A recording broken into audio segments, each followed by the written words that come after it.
Assalamualaikum warahmatullahi wabarakatuh. Selamat siang anak-anakku semuanya, kelas 12 Bisnis Daring Pemasaran. Pada kesempatan siang hari ini, Ibu Arna akan mereview materi kita yang kemarin, yaitu mengenai teknologi dan manajemen pergudangan dalam retail. Jadi Ibu akan mereview lagi, mengulang lagi apa yang sudah Ibu bahas di bab yang kemarin-kemarin Ibu sudah bahas. Nah, sebelum kita memulai materi pada hari ini, ada baiknya kita membaca basmalah, Bismillahirrahmanirrahim, dan jangan lupa kalian simak materi ini di YouTube dan beri tulisan hadir di kolom komentarnya. Oke ya, Ibu Ana akan mereview materi teknologi dan manajemen pergudangan dalam retail. Ya, kita review, kalian buka lagi pada saat bab yang mengenai teknologi dan manajemen pergudangan dalam retail. Nah, di sini di pertemuan kita yang pertama di bab terdahulu itu, pertama mengenai teknologi dalam bisnis retail. Teknologi dalam bisnis retail itu apa saja? Yang pertama ada teknologi peralatan penanganan barang.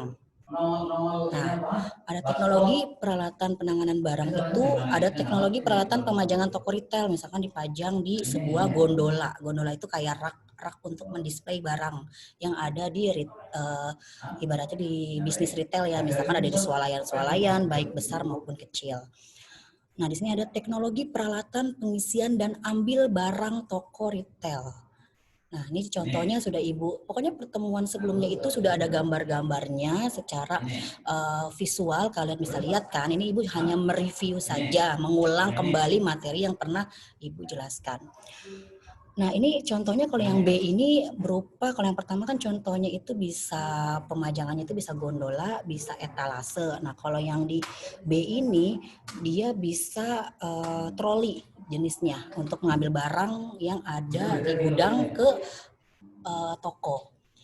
Nah, di sini yang C, peralatan penyimpanan toko retail. Nah, berarti penyimpanannya berupa apa? Kan banyak ya, misalkan menyimpannya bisa berupa peralatannya, misalkan selain rak-rak itu ada juga misalkan kalau udah sampai di tokonya gitu ya, di bagian pendisplayannya itu ada misalkan berupa dispenser atau yang suka untuk kita alat pembekuan misalkan barang-barang yang untuk produk-produk yang untuk tahan lama kayak misalkan produk frozen itu kan ya, itu kan biasanya ada alat bekunya. Nah, ini kalian bisa lihat lagi, waktu itu Ibu Hana sudah visualisasikan, ada gambar-gambarnya juga kan. Nah, lalu yang kedua teknologi peralatan perlengkapan kasir, berarti di mesin kasirnya ya. Nah, di sini ada mesin kasirnya seperti yang nama contohnya itu biasanya mesinnya SOP, ya kan, misalkan untuk kita menginput misalkan harga gitu kan, ibaratnya untuk transaksi penjualan ya. Itu juga waktu itu udah Ibu gambarkan kan mesin kasirnya. Lalu ada rak gondola. Ya, rak gondola itu yang ibaratnya kalau misalkan di swalayan kan itu ada yang misalkan panjang, atau misalkan di swalayan yang minimarket ada yang pendek, itu juga ada. Ini semuanya ada di pertemuan minggu yang lalu sebelum Ibu yang mereview sekarang ya. Ada, kalian tinggal lihat buka lagi YouTube-nya, gambar-gambar dari ini semua, contoh-contohnya sudah ada ya. Lalu ada hardware komputer gitu kan, ada apanya, misalkan ada ya monitor gitu kan, ada CPU gitu seperti itu. Nah, itu biasanya nanti di peralatan kasir juga ada mesin scanner atau untuk misalkan barcode ya, misalkan untuk kita mendetek barcode yang ada di produk.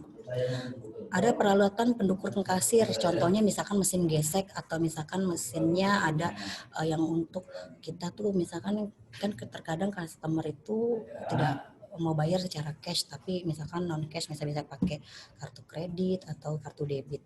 Nah, ini ada mesinnya juga, Ibu pernah kasih visualnya itu ya kan, mesinnya EDC itu ada di pertemuan sebelumnya.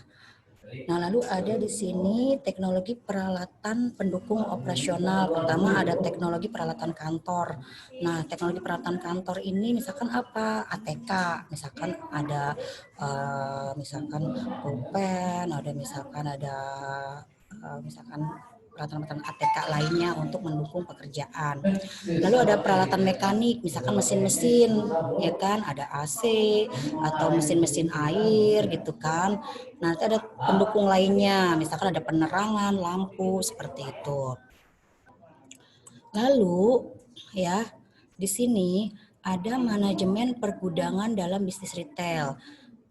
Pergudangan ini bisa kita sebut sebagai warehouse. Apa saja sih fungsinya? Ya, pertama proses penerimaan barang di gudang. Otomatis kalau ada barang yang sudah dikirimkan dari supplier, nah nanti diterima kan oleh perusahaan, nanti disimpan atau ditaruh di gudang. Lalu ada penyimpanan barang di gudang, ada pengeluaran barang dari gudang, ada pemeliharaan barang dari gudang, dan proses administrasi pada gudang. Misalkan ada kartu persediaan barang, atau ada misalkan kartu stok barang gitu kan, keluar masuknya barang itu ada. Biasanya proses administrasinya seperti itu. Contohnya juga Ibu Arna kasih tahu format-formatnya sudah pertemuan sebelumnya. Kalian bisa lihat lagi, di review lagi melalui YouTube ya.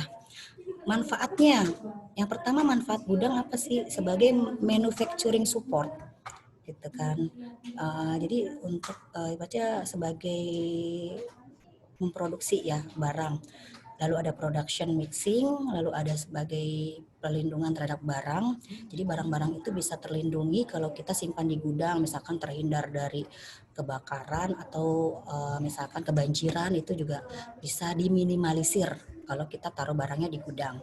Lalu ada sistem pergudangan, misalkan sistem pergudangan ini ada sistemnya, misalkan biasanya dengan memakai kode. Maksudnya kalau barang yang misalkan berbahaya sama yang tidak berbahaya dalam segi bahan ataupun apapun bentuknya, itu harus dipisahkan gitu. Jadi jangan dicampur. Biasanya suka ada dengan memakai kode. Itu juga sudah Ibu Arna berikan contohnya yang kemarin di pertemuan sebelumnya. Atau sebagai persediaan, maksudnya sebagai persediaan itu kalau nanti pelanggan minta gitu kan, kita bisa memenuhi keinginannya karena persediaannya masih ada, seperti itu. Yang terakhir adalah teknologi pembayaran software. Nah, biasanya di sini ada teknologi pembayaran elektronik. Biasanya yang tadi Ibu Ana bilang, kalau kita bertransaksi, biasanya sekarang ini orang jarang menggunakan cash, tapi misalkan pakai elektronik, misalkan dengan memakai yang kemarin Ibu juga udah sempat gambarin kan, misalkan Ibu udah kasih ada misalkan mesin e-commerce-nya atau kita mesin geseknya itu ada, udah Ibu Ana jelasin kan, ada gambarnya juga. Ini kan hanya mereview saja, kalian bisa lihat lagi. Terus ada lagi di sini software pada toko retail, ini juga sama. Jadi pembayaran yang dilakukan itu biasanya kalau orang yang tidak mau repot, tidak mau ribet, itu pasti dia menggunakan pembayaran elektronik seperti itu. Ya, jadi untuk pertemuan di hari Kamis ini Ibu Ana sudahi, kurang lebihnya Ibu Ana mohon maaf. Wassalamualaikum warahmatullahi wabarakatuh.